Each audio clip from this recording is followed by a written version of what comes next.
Hey everyone, welcome to Post to Post. My name is Neil. Thanks for joining me for this video today. Colorado just swept the Nashville Predators. You know, I was looking back on some stats before I made this video about all the series that have basically taken place in the last 6 years. How many times were teams swept? I typically never predict sweeps. And after looking back on the stats in the last 6 years, I think I should, because it actually happens a lot more often than I remember. I don't know if I just tune out the sweeps or something, but there's actually been a lot in the last 5-6 years. So I regret not predicting at least one sweep in the entire playoff setup. If I was going to predict one, this would have been it. But I was wrong, okay? I'll take that. I'll take the L. I was wrong with my prediction here. I said Colorado in 6. It was Colorado in 4. I wanted to give credit to Nashville. In part of my video where I was making the prediction and talking about why Nashville could make it 6 or could even make it 7, a lot of the decision behind that was because of UC Saros, one of the best and underrated goaltenders in the NHL. However, when I filmed that and when I released that video, in between that section, it was announced that UC Saros would not be playing in the first 2 games of the series, at least I believe it was. So at that point, when I filmed it, UC Saros was still technically going to be the starter, and I wanted to give a lot of credit to Nashville because a lot of people were just writing them off. But then after I filmed the video and it was already scheduled to release and stuff, it was announced that, UC Saros won't be starting the series for the first 2 games or whatever it was. It's like, oh crap, okay, that would have adjusted my prediction a little bit, but I still would have given Nashville the credit. I would have expected them to at least win 1 game. I mean, they almost did. It was an overtime loss for them in the second game, but I'm not super surprised that it was a sweep now that UC Saros did not play. Now, obviously, Riddick was there and Ingram, and I thought Ingram played well for the, not majority, but there was definitely sections where he was phenomenal, I thought. I just want to go over game by game really quickly. Game 1, Colorado won 7-2. Game 2, Colorado won 2-1 in overtime. Game 3, Colorado won 7-3. Game 4, Colorado won 5-3. So if we add up the totals here, 7 plus 7 is 14, plus 2 is 16, 16 plus 5 is 21. So 21 goals for Colorado. Nashville, 3 and 3 is 6, plus 1 is 7, and then that's 9. So 21 goals versus 9 goals. That's a pretty big discrepancy. I'm not surprised that Nashville got swept. It's hard to keep up with Colorado's offense and their offensive pressure. I just have 3 notes for each team, and then I want to give my general thoughts on the series. So number 1, Darcy Kemper. He was kind of hit in the eye there. He's got a swollen eye. He did not come in for Game 4. I suspect once that swelling goes down, he'll be playing in the next series. I don't know how long that's going to take, obviously. Colorado, I thought just in general, they were completely rolling. Like the skating, the passing, the shooting, they were just basically at the top of their game the entire series. Couple of moments, obviously, in specific sections of each game where they were like, I don't know, you can be better. But in general, amazing. The other thing I wanted to mention, no Kadri fine or suspension in the first round, which is amazing. If I was going to make any safe bet or prediction, that was going to be it, and I would have been wrong. So Kadri behaved himself for the most part, which was great to see.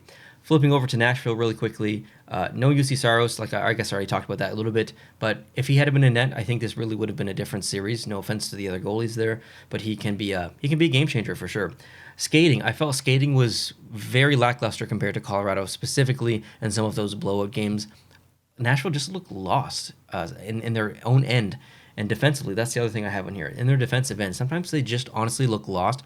They look tired, but tired at the beginning of the shift, like near the beginning of the game, when you shouldn't be tired. I don't know if it was a mental thing or if it really was a physical thing and they were all tired, but they looked completely lost. I'm not angry that Nashville got swept. I was rooting for Colorado. However, I'm disappointed at the result. I don't like sweeps. Sweeps are kind of boring. I want to see a competitive series. Like the Dallas-Calgary series. The score's been super close in every single game. It's been a really exciting series to watch. So I'm disappointed in a way that this is done so soon. Great for Colorado. They get a lot of rest. But I'm also disappointed in Nashville that there were empty seats. For both home games, there were a lot of empty seats. It's a little deceiving at the beginning of the game because people are still trying to get to their seats and stuff. But even so, no arena, no team should have empty seats, especially Nashville. That's an incredible city with a wonderfully improved hockey culture in the last 5-6 years. And I can't even believe, of all the arenas that I would predict to see empty seats, of all the 16 teams in the playoffs, I probably would have put at least 10 teams ahead of Nashville.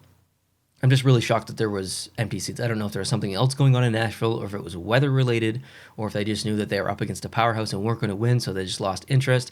I don't know what it was, but it was not cool seeing empty seats in a playoff game. Regardless of how high your team is in the standings or how well it's being played, there should never be empty seats. I would have considered flying down to Nashville for those 2 games if I had have known it would have been that easy to get a ticket, or at least, there's empty seats. There's probably some kind of tickets available. I would have made the time to go down and see the game, even if they lost. Like, it doesn't really matter. Empty seats, man, I'll take that flight. So disappointed to see that.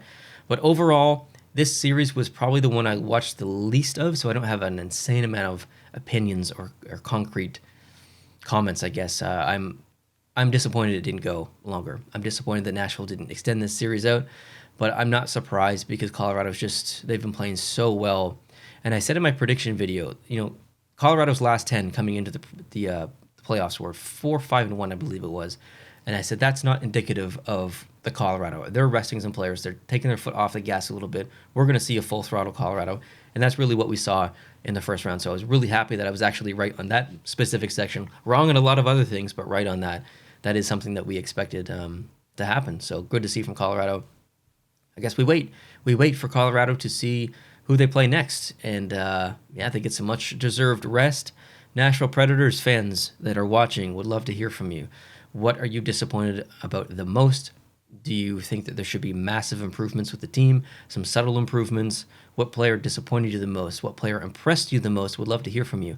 Colorado fans, how do we feel about going into the next series? Do you think there's going to be too much rest in between this series and the second round? Or do you like the rest? There's a possible of maybe up to 10 days or something of rest. So is that a good thing?